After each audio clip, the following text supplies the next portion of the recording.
Assalamualaikum dan selamat sejahtera. Berjumpa pada hari ini untuk mempelajari bahasa Melayu tahun 6. Tajuknya Penginovasi Luncur Jet. Objektif yang ingin dicapai pada hari ini, cikgu mengharapkan murid dapat bercerita dan ujarkan dialog yang mengandungi peribahasa dengan bahasa yang santun dalam bentuk persembahan. Berdasarkan kemahirannya iaitu kemahiran seni bahasa. Untuk mengetahui lebih lanjut, mari kita baca buku teks Bahasa Melayu tahun 6, tajuknya Penginovasi Luncur Jet. Sewaktu pulang ke kampung, Iza melihat Pak Cik Din sedang membuat luncur jet di pekarangan rumahnya. Pak Ciknya itu sedang memerah otak untuk menyiapkan luncur jet itu. Beliau telah meminta buah fikiran Iza. Beliau memberi Iza katalog warna untuk memilih warna yang sesuai. Berdasarkan panduan yang pernah ayah saya ajarkan, saya cadangkan warna ini Pak Cik Din, kata Izzah.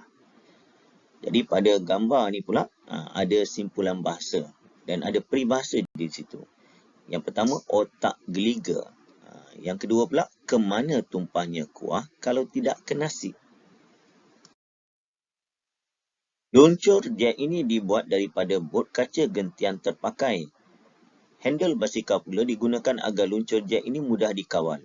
Kos ciptaannya jauh lebih murah berbanding dengan harga luncur jet dalam pasaran. Yang menariknya, luncur jet ini boleh bergerak dalam keadaan mengundur, jelas Pak Cik Din. Peribahasanya, tulang 4 kerat.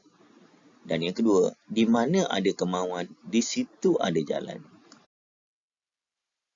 Wah, hebatnya inovasi yang Pak Cik Din buat. Tentu Pak Cik mendapat banyak tempahan, uji Izzah. Peribahasanya, membuang masa. Yang kedua, bulan jatuh ke riba. Pada masa akan datang, Pak Cik akan terus melakukan inovasi. Pak Cik mahu menghabiskan luncur jet yang lebih canggih, jelas Pak Cik Din. Peribahasanya, titik peluh, usaha tangga kejayaan. Untuk latihan pada hari ini, anak-anak murid dikenaki bercerita dengan menggunakan simpulan bahasa dan peribahasa yang diberi untuk melengkapkan cerita. Mari cikgu bimbing bagaimana nak melengkapkan cerita tersebut dengan menggunakan peribahasa yang diberi. Perenggan yang pertama, berdasarkan gambar sebentar tadi ya. Sewaktu pulang ke kampung, Izzah melihat Pak Cik Din sedang membuat luncur jet di pekarangan rumahnya. Pak Ciknya itu sedang memerah otak. Apa maksud memerah otak? Memerah otak maksudnya berfikir untuk menyiapkan luncur jet itu. Beliau telah meminta buah fikiran Izzah. Yang kedua apa? Buah fikiran. Buah fikiran macam idea, minta pendapat. Tengok. Walaupun Pak Cik Din lebih dewasa, tapi dia minta pandangan dan buah fikiran Izzah. Tanda menghormati juga Izzah. Beliau memberi Izzah katalog warna untuk memilih warna yang sesuai. Dia suruh Izzah pilih warna apa yang sesuai. Untuk perenggan yang kedua, Izzah melihat katalog warna tersebut. Kemudian dia menyatakan bahawa berdasarkan panduan yang diajarkan oleh ayahnya, Izzah telah memilih warna yang sesuai untuk luncur jet tersebut. Sambil tersenyum, Pak Cik Din memuji Izzah kerana otak geliga. Apa maksud otak geliga? Otak yang cerdik, otak yang pandai. Kita bisa dengar otak cair. Jangan jadi otak udang. Itu kurang baik sikit lah.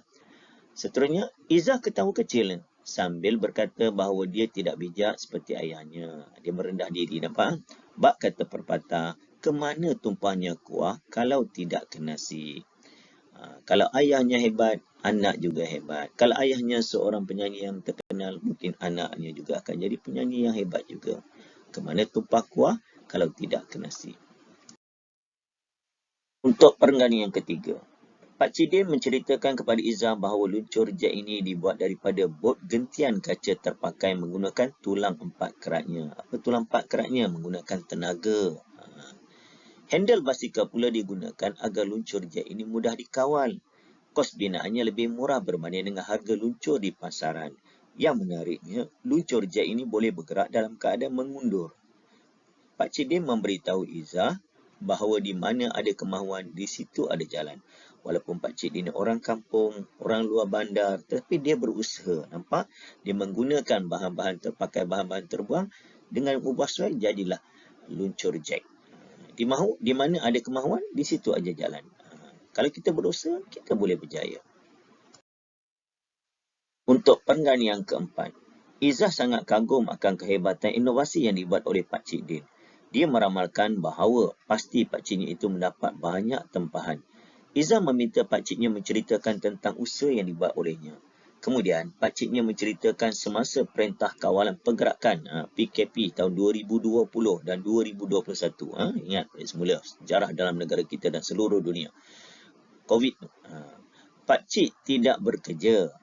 Pak Cik tidak mahu membuang masa. Tengok, Pak Cik tidak mahu membuang masa. Dia memanfaatkan masa walaupun kena PKP dan sebagainya, tetap membuat sesuatu yang bermakna. Pak Cik mula membuat inovasi jet ini. Bentuknya seperti bot, tetapi cara pengendaliannya seperti jet ski. Tengok, bot seperti bot tetapi pengendaliannya seperti jet ski. Rezekinya semakin bertambah bagai bulan jatuh ke riba setelah rekaannya tular di internet. Bulan jatuh ke riba. Siapa tak nak bulan cantik jatuh atas riba? Tentulah seronok. Rezeki yang melimpah ruah. Tak disangka-sangka tengok bagai bulan jatuh ke riba. Pak Cik Din menyatakan bahawa pada masa akan datang dia akan terus melakukan inovasi. Dia mahu menghasilkan luncur jet yang lebih canggih.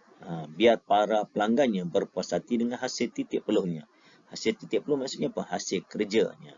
Titik peluh usaha seseorang. Oleh itu, dia akan terus berusaha kerana usaha tangga kejayaan. Bukan anak murid saja, bukan pelajar saja usaha tangga kejayaan. Bagi Pak Cik Din juga, walaupun dah orang dewasa, tapi dia tetap berusaha. Dia kata dia akan terus berusaha membuat inovasi, membuat satu perubahan, satu pembaharuan dan sebagainya. Itu saja perkongsian cikgu pada hari ini. Kita jumpa lagi dalam tajuk yang seterusnya. Assalamualaikum. Selamat sejahtera semua. Bye-bye.